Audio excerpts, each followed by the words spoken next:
Hi guys, welcome back to www.drilling-academy.com.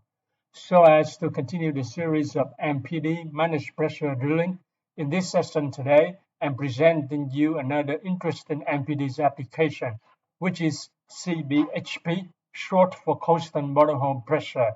This application is crucial for a success in drilling in HPHT or extreme HPHT environments where your drilling margin is very narrow. We're talking about anywhere between 0.2 to 0.7 ppg margin between the pore and frac. The reason I say so is because in some HPHT development wells, you have wider margin, let's say 1 or 1.2 ppg or around there. Then you already have plenty of room for drilling and running casing already there, and you probably won't need Mpd constant bottom hole pressure. But if you go for HPHT exploration well, as an insurance for success, Mpd constant bottom hole pressure is quite a heavy candidate for consideration. So let's start. Let's first examine HPHT definition and its challenges. So the industry categorizes HPHT are the wells that has formation pressure is equal or greater than 10,000 psi and the temperature is equal or greater than 300 degrees Fahrenheit. For those thresholds, it is worth noting that some wells are true HPHT. Some wells are only HP but not HT, they are low temp. And some wells are not HP, they are normal pressure but HT, high temperature. And as you can see in this graph here, you have three tiers of HPHT. You have tier 1 of HPHT where the pressure is in the range of 10,000 to 15,000 psi and temperature is in range 300 to 350 degrees Fahrenheit. And tier 2 HPHT is called extreme HPHT, where the pressure is in range between 15,000 psi to 20,000 psi, and the pressure and the temperature is from 350 degrees up to 400 degrees Fahrenheit. And anything is above than 400 psi and pressure is above 20,000 psi, they are classified as ultra HPHT. So what are the challenges associated with HPHT? Let's first look at HP side. HP, high pressure. High pressure means you have to use high mud weight. And you know, as the stat saying that well control incident rates are quite high in HPHT wells, and even some may get blown out if they are not managed properly. And in high mud weight application, if the well is high inclination or in critical inclination, let's say more than 30 degree inclination, they are very challenging with maintaining the mud density and other mud rheologies and properties. There is a phenomenon called barite sack. You know what barite sack is and how important, how crucial it is, and how bad it is, and how much problems you have associated with barite sacks. And you also have very narrow Ppfc, where in this, for example, you can see in this picture, in this graph here, you look at the blue line here, follow the laser point, you see the blue line is the pore line, and the orange line is a fracture. Sometimes they're so narrow, and then you easy to switch between loss to well control. And one of the norm of the HP well is that you have very steep pressure ramp in transition from normal pressure to abnormal pressure. This pressure ramp here sometimes is quite steep, so it will impact your plant shoe depth. You need to choose very carefully where you're going to set a shoe depth before you enter in the pressure ramp. and so that will affect your leak off test or your FIT later on in drilling, and which will in turn determine your ECD, your mud weight for drilling and running casing and cementing. Another norm of HPHT wells is that you have well ballooning and thermal expansion. They are the norms, and sometimes they may cause confusion between well kick and well ballooning or thermal expansion. And of course, for HPHT drilling, you don't go on drilling and chasing up RP. You go in control drilling and tripping. Therefore, it's quite a time-consuming process in drilling HPHT wells. And for some wells, some well design, it may require many casing strings. It may require thicker, heavier, and higher steel grade, higher specification, and may come in odd sizes. And of course, another thing is the high specification of the rig, high capabilities of the rig. I believe you all know very well about well ballooning and thermal expansion, and of course well kick, and how to differentiate between those three. However, if you need me to explain a bit further more on this, just drop me a note or drop me an email in my personal email address. Now let's look at the things that are associated with high temperature. High temperature will destroy all your electronics tools, LWD, MW tools, smart tools. It may shorten the life of your BHA, your directional tools, or your locking tools. And therefore, you have to choose the tools in high temperature range, and therefore it will increase your cost. And if you damage those tools, you have to pay them more. And the high temperature will severely affect the mud rheology and mud stability. So usually for HPHT wells, you tend to use SBM oil-based mud, right, to maintain the mud rheology and the stability of the mud. And then there will be some other things involved in SBM mud, let's say the oil on cutting percentage and how to process them, how to handle the cuttings, how to deal with regulations. And then there is a lot more involved in cost and logistic handling to match and to satisfy regulations in using SBM. Even you may have to apply for permit to use SBM in some countries. And high temperature together with formation fluid may derate your tubular specification. Therefore, you may have to use higher metallurgy pipe tubulars in your well. Then you have to bear more costs. Another thing with high temperature is annular pressure buildup and the wellhead growth during the production phase. So this one you have to put into your well planning, your front-end engineering phase when you design the wellhead platform. And remember that many equipment are not rated for 350 degrees Fahrenheit and above. So how come Mpd constant borehole pressure is useful in HPHT? Now let's first look at the conventional drilling where we open to the atmosphere. We have the borehole pressure equals mud weight plus friction. So actually mud weight plus annular friction equals ECD while we are pumping. But when you are not pumping, you only have mud weight. That's apparent. So what we can adjust the mud and the mud weight, or we can adjust the pump speed, right? Now with managed pressure you're drilling, how is the borehole pressure working out? Borehole pressure now in this case it will equate mud weight plus the friction as it in conventional drilling.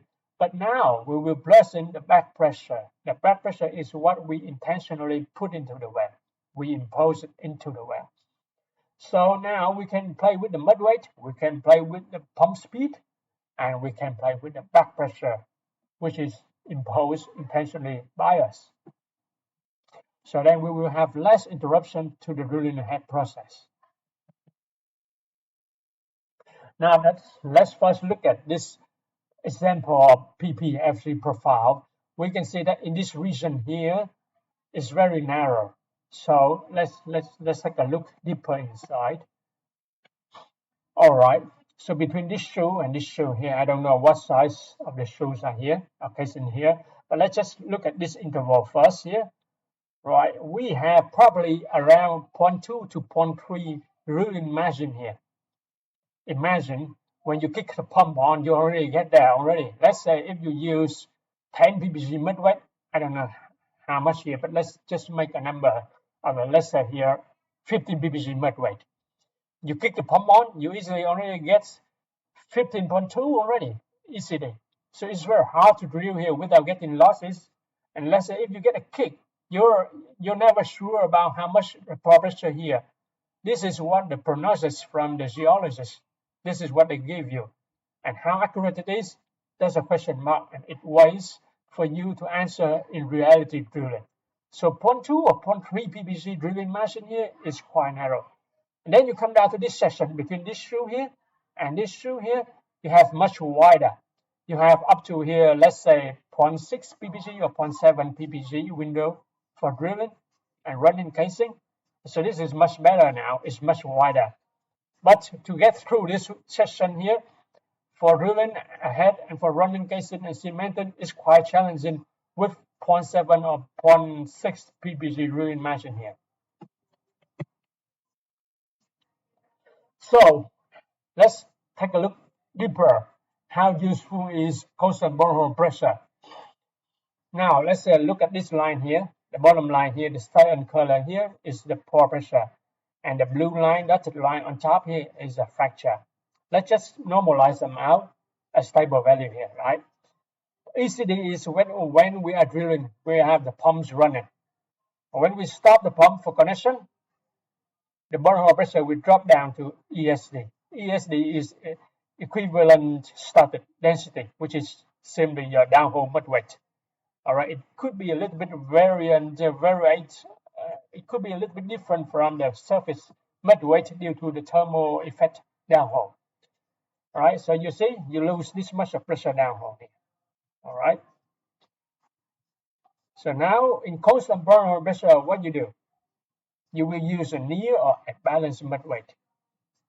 Let's say if the gap between the pore and frac is too narrow, 0.3, 0.4, 0.5 ppg.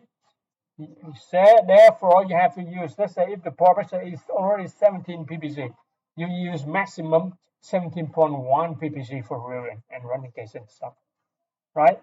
So then when you kick the pump on, you may get up to 17.4, 0.5 ppg, very close to the fracture over here, right? So that's what we say by using near or at balanced mud weight. And what we do is, when we are running the pump, we don't apply the surface back pressure. But when we start reducing flow rate to make connection, we start kicking the surface back pressure on to compensate for the loss of friction, annular friction, right? This gap between here and here, between the ECD and ESD, is a gap caused by annular friction. So we kick the surface back pressure on in here. Okay, this green line. All right, so now we see that it's pretty more stable now. So we can normalize it in the red line here. This is the borehole pressure. It is more normalized like this. It is not up and down like before. And we have ECD maybe a little bit more than the normalized borehole pressure. All right. So what we say is we exert the back pressure during spring connection or during the pump off period to compensate for friction loss. And this is the whole idea of constant borehole pressure. It sounds very easy and simple. Now let's take a look at the major components of a PMCD using the constant borehole pressure application. All right, for HPHT drilling, the Mpd can be used in one of these two modes. First is constant borehole pressure mode, and another mode is called EKLD, which stands for early kick loss detection mode. All right, and my recommendation is to use it in CBHP mode. They cost you the same money, the same amount of money for the whole Mpd package. So why not go in for the advanced mode, which is the CBHP? Why stay for the quite simple and inactive mode, early peak loss detection? So the very first component we talked about is the RCD, the rotating control device. Another name is rotating control head. It has with it is the flow spool, the back pressure gauge. It has the pressure bleed-up line, the return line to the rig flow line, the trip tank fill-up line, RCD bearing assembly, RCD wear bushing. Okay, so to prolong the life of RCD bearing, the alignment with the rig, BOP, and rotary table is crucial. And we need to pressure test all the valves, the side outlet valves on the flow spool, all the valves and RCD bearing prior to running. And remember that the RCD has its dynamic pressure holding limit and static pressure holding limits. Make sure you stay on top of those values. And usually the recommended values for surface back pressure is around 200 to 300 psi. If you have to apply more than that, please consider to increase your mud weight. And it's of paramount importance to select the right type of stripper rubbers for your mud and the right size of stripper rubber, which is the idea, to suit your drill pipe. And then you also need to perform a stripper rubber compatibility test with your mud. This picture shows you an example of an RCD housing and the RCD bearing assembly here, how they look.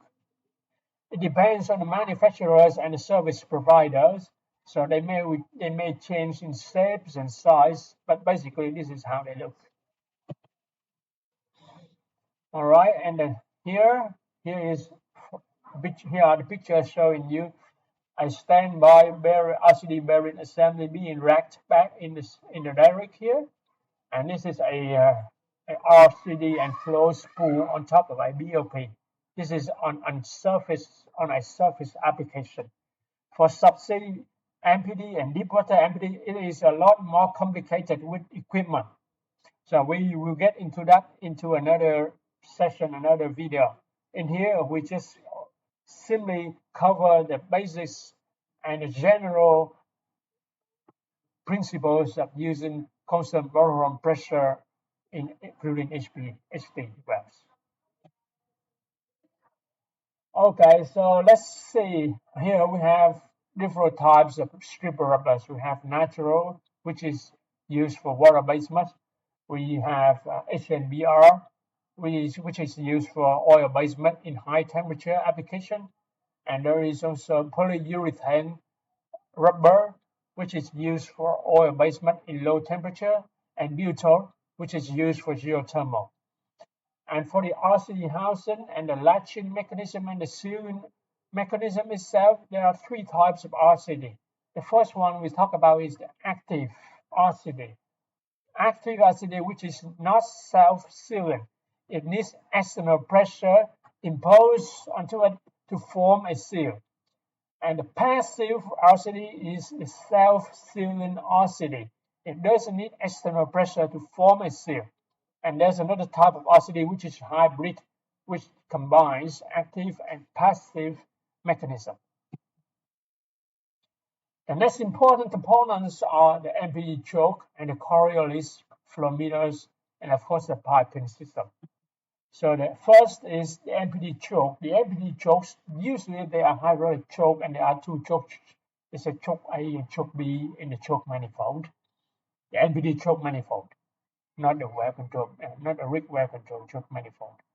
And these chokes are controlled by P and ID algorithm. All right, and they create a restriction in the flow out. They play a key role in applying surface back pressure into the well. And beware that they sometimes get plugged up during drilling. And one important process of using Mpd is to fingerprint the system, the Mpd system. So while during the fingerprinting process, you will identify the snap point and the sweet point of those chokes. And the Coriolis flow meter, this is a mass flow meter type. It's very sensitive and accurate. In some manufacturers says it can detect flow change up to 15 gallons in 15 seconds. And for every Coriolis flow meters, you need to load the correct version of firmware into it for calibration at the field, and you test it before. This firmware is very, very important for the Coriolis to work with the whole Mpd package properly. And what does it do? It produces flow out density, the density of the fluid and the temperature of the fluid. And remember, this is a single phase flow meter. If the gas comes through it, then the software will trigger an alarm. So these pictures here show you, this is the choke manifold, and over here, this little spot here is where the Coriolis flow meter is located. Here you can see the Coriolis flow meter here. All right, and the next component, the third one, is the back pressure pump.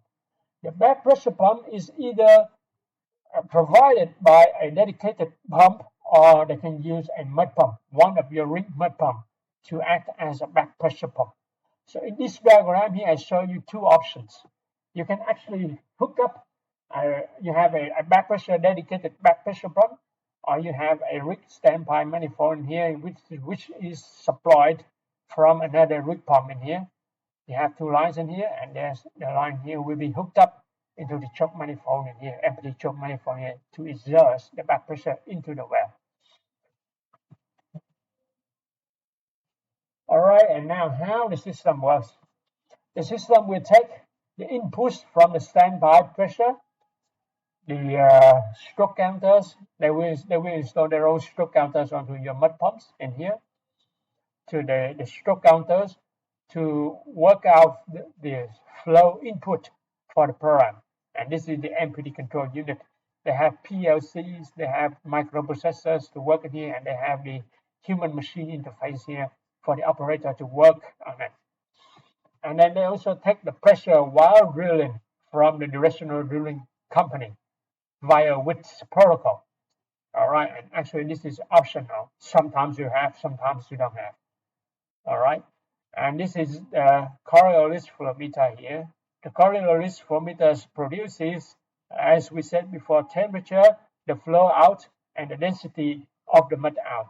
They will provide the Coriolis flow meter will provide those information into the control unit here. And what does the control unit do? It will vary the choke, all right, to exert the back pressure into the well as calculation.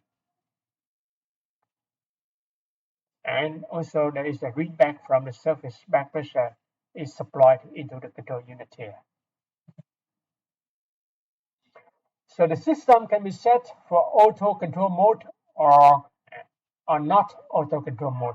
So what is auto control? Auto control on means upon detecting a kick, the Mpd system will close all the chokes in, and all may happen within less than 2 minutes. And auto control off is that when the kick is detected, the system will trigger an alarm, but the system does not take any further action. They will not close any choke. If a choke was wide open before, it will be left wide open. So the system can also detect losses, but it can do that only with the chokes wide open. And this is quite useful in differentiating the well kick between well kick versus well ballooning or thermal expansion, because the Coriolis flow meter is very sensitive and accurate, as we said before. So their algorithm is capable of differentiating these three phenomena. And there is a hydraulic model loaded into the system. The hydraulic model has the well bath information with all the surveys in there, the BHA, the well schematic and the mud properties. You have to supply those information for the model to work. And this model can be updated either manually or with the PWD at real time while drilling. And you can strip the well, you can strip in the well in the event of well control while you are out of the hole. If you are out of the hole and you see the well start flowing, you can do that. You can install the RCD bearing assembly, and then you strip your drill string into the RCD bearing assembly. You don't use a rig annular BOP for stripping to preserve the life of the rig annular BOP. But while stripping it, you have to control the back pressure. And the back pressure, the casing pressure, now is controlled by the rig choke. Do not use Mpd choke to play with this pressure, this casing pressure. Use a rig choke to do that. And the last but very important note is that the well control responsibility resides at the primary role of the driller to detect the kick and pick up the kick and take the actions to close and shut in the well. And of course, the mud logger to keep monitoring the well at all times. Alright, so some more critical notes for Mpd constant borrow pressure operation. Number one is during the well design and engineering stage. It's very crucial to select the proper mud type, mud weight, and rheology selection, especially the low-end U point. And your shoe depth, your FIT, or your leak-off test, or extended leak-off test, you have to plan them very carefully, especially the shoe depth. It will determine what kind of mud weight you can be using and what kind of ECD or back pressure you can take in the next session drilling. And somebody very conservative, they may go further than leak-off test. They may go for extended leak-off test, which is to investigate the far field integrity of the formation. To me, this is not very essential and not very helpful, because when you do the extended leak-off test, what you do is you actually break down the formation. But once it's broken down, the formation is broken down, it is very weak, and it will reduce all of your, it will cut you back a lot on ECD. So FIT is good enough for drilling. That's my experience in drilling HPHT. In some ways, we had to pay very expensive for the lesson learned. And you need to run hydraulic model and surface back pressure application model. Work that one out with the Mpd service provider. And you also need to prepare very detailed procedure for replacing RCD bearing, procedure for Mpd fingerprinting, and the procedure for surface back pressure application, procedure for dynamic flow check, and the procedure for making connection with surface back pressure. And as I said before, that the RCD scribble rubber compatibility test with mud has to be done. And you need to choose appropriate size of the scribble rubbers, and don't choose very old rubbers. Choose the one that has a long shelf life left, so that you can have a longer run. And for operations, of course, when you come down to drill through tracks, you don't drill with the RCD bearing, you drill with the RCD bearing. But prior to drilling our through, then you displace mud, you do pressure test, whatever you need to do. You do the Mpd fingerprinting, and you do the Mpd connection with surface back pressure application training. And it's crucial to have this training done with both crews, day crew and night crews. And after that, you install the RCD bearing, you continue to drill out the shoe, you perform FIT or leak-off test, you drill out, and you keep drilling until when you come to the point that you decide to use constant borehole pressure mode, then you install the RCD bearing. Alright, and remember that during the course of drilling in HPHT mode, here HPHT environment, you need to adopt all the other HPHT drilling practices like fingerprinting the connection with a surface back pressure applied, the principles of pit management, the connection on the timing on the connection, the flow check, the swab test. You have to do all that as usual HPHT drilling with the Mpd.